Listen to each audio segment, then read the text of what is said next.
প্রিয় ভিউয়ার্স, শখের রাজা শেখ আমারের পক্ষ থেকে দেশে বিদেশে কাছে এবং দূরে থেকে যে সকল ভাই বোন বন্ধুজন আমার চ্যানেলের সাথে সম্পৃক্ত আছেন তাদের সকলকে প্রীতি ও শুভেচ্ছা জানিয়ে শুরু করছি আজকের নিত্য নতুন আরেকটি ভিডিও। সকালবেলা 6:10 বাজে এখন। সকালের প্রীতি ও শুভেচ্ছা জানিয়ে শুরু করছি। আজকের আলোচ্য বিষয় হচ্ছে ডিম পাড়ার সাথে সাথে কী করণীয় এবং উমে বসানোর পূর্বে কী করণীয়, আর এই 28 দিন থেকে 29 দিনে ডিম ফুটে এই ডিমগুলিকে 3 বার চেক দিতে হয়। এই চেকে কী করণীয়, এই গুরুত্বপূর্ণ বিষয় নিয়ে আজকে আলোচনা করব। যাই হোক প্রিয় ভিউয়ার্স, যারা এখনও আমার চ্যানেলটি সাবস্ক্রাইব করেন নাই, আশা করি আমার ভিডিওটি দেখা মাত্রই আমার চ্যানেলটি সাবস্ক্রাইব করে রাখবেন গুরুত্বপূর্ণ ভিডিও সাথে সাথেই পাওয়ার জন্য। আর আমি একজন নতুন উদ্যোক্তা হিসেবে আপনাদের একটা লাইক, একটা কমেন্ট অবশ্যই আশা করি। এতে করে আমার কর্ম উদ্দীপনা আরও বেশি করে বৃদ্ধি হবে। যাই হোক প্রিয় ভিউয়ার্স, মূল কথায় আসা যাক।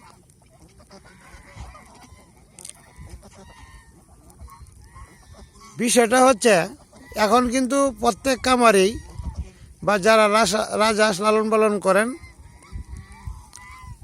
এখন থেকেই ডিমে আসবে বা ডিমে আসতেছে।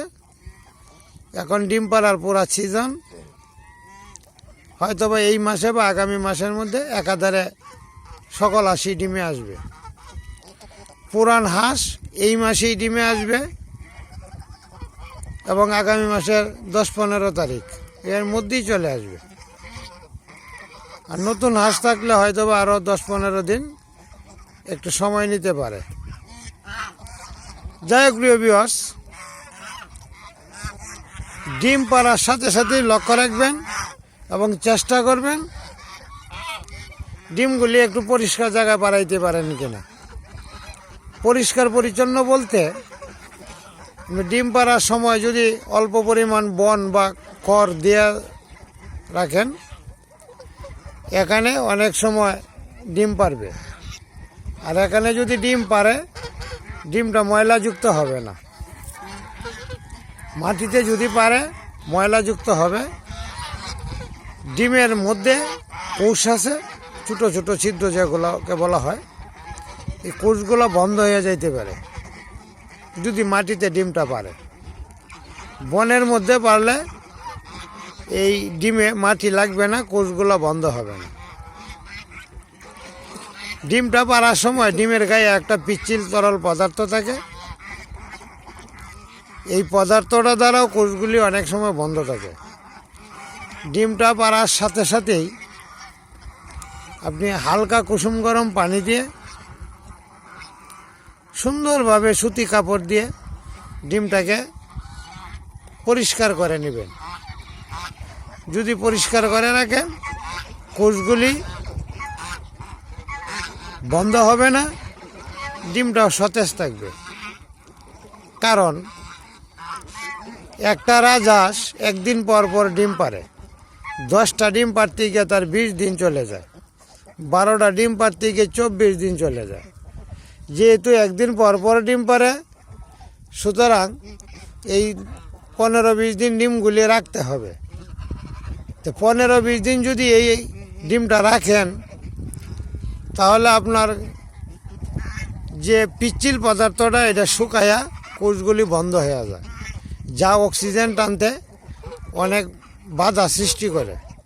অনেক সময় দেখা যায় ডিমের ভিতরে বাচ্চা হয়ে যায়, কিন্তু বাচ্চাটা বের হতে পারে না, ভিতরেই বাচ্চাটা মারা যায়।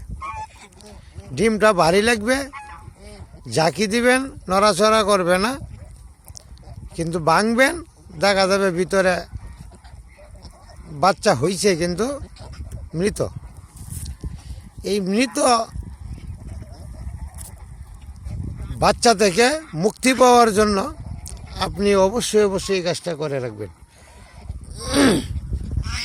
8 থেকে 10 দিনের মধ্যে ডিমটাকে চেক দিবেন, দিয়ে দেখবেন ভ্রূণে আসছে কিনা। যদি ভ্রূণে আসে তাহলে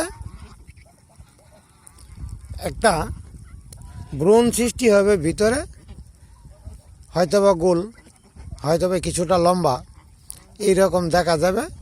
একটু অন্ধকার রাত্রে টর্চ লাইট দিয়ে ধরলেই আপনি দেখতে পারবেন, বা মোবাইল লাইট দিয়ে ধরলেও আপনি দেখতে পারবেন। যখন দেখবেন তখন মনে করবেন এটা ভ্রূণে আসছে, এই ডিমটা থেকে বাচ্চা বের হবে। আর যেটা ভ্রূণে আসে নাই 12 দিনে আবার চেক দিবেন। যদি পারেন 14 দিনে আবার চেক দিবেন, দিয়ে দেখবেন ভ্রূণ আসছে কিনা। যদি না আসে ডিমটা আপনি খাইতে পারবেন। এই যে দেখেন মিটিং করতেছে, এই যে আলাদা মিটিং চলছে, এই যে মিটিং চলছে। সর্বোচ্চ 10 থেকে 12 দিন ডিমে চলে আসবে। যাই হোক প্রিয় ভিউয়ার্স, এই যে ঘাস খাইতেছে, পানির যে জলজ উদ্ভিদ আছে ওইগুলা খাইতেছে। আর এইখানে এই যে দুবরা ঘাসের জন্য ব্যস্ত, এই যে দুবরা ঘাস খাইতেছে দেখেন। যাই হোক, মূল বিষয়টা হচ্ছে আরেকটা চেক দিবেন 20 দিনের দিনে। 10 দিনের দিনে যে চেকটা দিবেন, যে ভ্রূণগুলো আসবে, এটা সুতি কাপড় দিয়ে হালকা কুসুম গরম পানি আপনি ভিজিয়ে আবার ডিমগুলিকে একটু মুছে দিবেন। হালকাভাবে, জুড়ে চাপ দিয়ে না, হয়তো ডিম ভাঙতে পারে, সাবধানতার সহিত। আরেকটা কথা বলি, 20 দিনের দিনও এই চেকটা আবার দিতে পারেন। 25 দিন বা 26 দিনের দিনে হালকা করে আবার একটু চেক দিতে পারেন। কারণ ভ্রূণ যখন আসবে তখন অক্সিজেন টানবে কম, যখন কিছুটা মাঝামাঝি সময় হবে অক্সিজেন টানবে আর একটু বেশি, আর যখন কাছাকাছি সময় আসবে তখন অক্সিজেন টানবে আরও বেশি পরিমাণে। এই অক্সিজেনকে বেশি পাওয়ানোর জন্যই এই প্রক্রিয়াটুকু করা। যদি এই 3টা কাজ করতে পারেন, ডিমটি সেক দিতে পারেন, তাহলে আপনি এইটুকু আশা করতে পারেন যে ডিমের বাচ্চা কখনো নষ্ট হবে না, নিশ্চিত হতে পারবেন। কারণ 1 বছর লালন পালন করার পর 15-20টা বাচ্চা পাবেন। 2বারে 3বারও দিতে পারে, অনেক হাঁস দেয় পুরাতন হাঁস হলে। আর নতুন হলে একবারই দিবে, ভাগ্য ভালো হলে 2বারও পাইতে পারেন। যাই হোক প্রিয় ভিউয়ার্স, এই চেষ্টা বা এই কাজটুকু যদি আপনি করতে পারেন, আপনি সাকসেস হবেন বা স্বাবলম্বী হবেন সবচেয়ে বেশি। কারণ তখন আর আপনার এখানে নষ্ট হওয়ার সম্ভাবনা কম। এই বিষয়গুলি আপনাকে অবশ্যই অবশ্যই মাথায় রাখতে হবে। যদি মাথায় রাখতে পারেন তাহলে আপনি স্বাবলম্বী হবেন সবচেয়ে বেশি। যাই হোক প্রিয় ভিউয়ার্স, ডিম পাড়া, ডিম পরিষ্কার করা এবং ডিম ও উমে বসানোর যে নিয়ম, সেই নিয়মগুলোই বলে দিলাম। ডিমগুলো অবশ্যই অবশ্যই একসাথে একদিনে পরিষ্কার করে আবার বসাবেন। 2বার পরিষ্কার করলেও সমস্যা নেই, তবে আলতোভাবে পরিষ্কার করবেন যাতে ভেঙে না যায়। আর অবশ্যই মাথায় আর একটা বিষয় রাখতে হবে, কুসুম গরম পানি দিয়ে করবেন, তাপমাত্রা যেন একেবারে অতিরিক্ত না হয়, বেশি না হয়। আর একদম ঠান্ডা পানি দিয়ে করবেন না, কারণ ঠান্ডা পানি দিয়ে পিচ্ছিল পানিটা পিচ্ছিল পদার্থটা, ডিমের গায়ে লেগে থাকা পিচ্ছিল পদার্থটা অনেক সময় পরিষ্কার নাও হইতে পারে। একটু হালকা গরম হলে পরিষ্কার হয়ে যায়।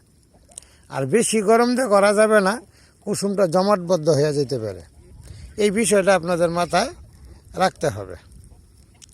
যাই হোক প্রিয় ভিউয়ার্স, কথা বলতে বলতে অনেক কথা বলে ফেললাম। যদি আমার কথাগুলি ভালো লেগে থাকে অবশ্যই অবশ্যই একটা লাইক, একটা সাবস্ক্রাইব অবশ্যই করবেন। আর কারো কোনো কিছু জানার থাকলে অবশ্যই প্রশ্ন করবেন। ধন্যবাদ সবাইকে, ভালো থাকবেন, সুস্থ থাকবেন।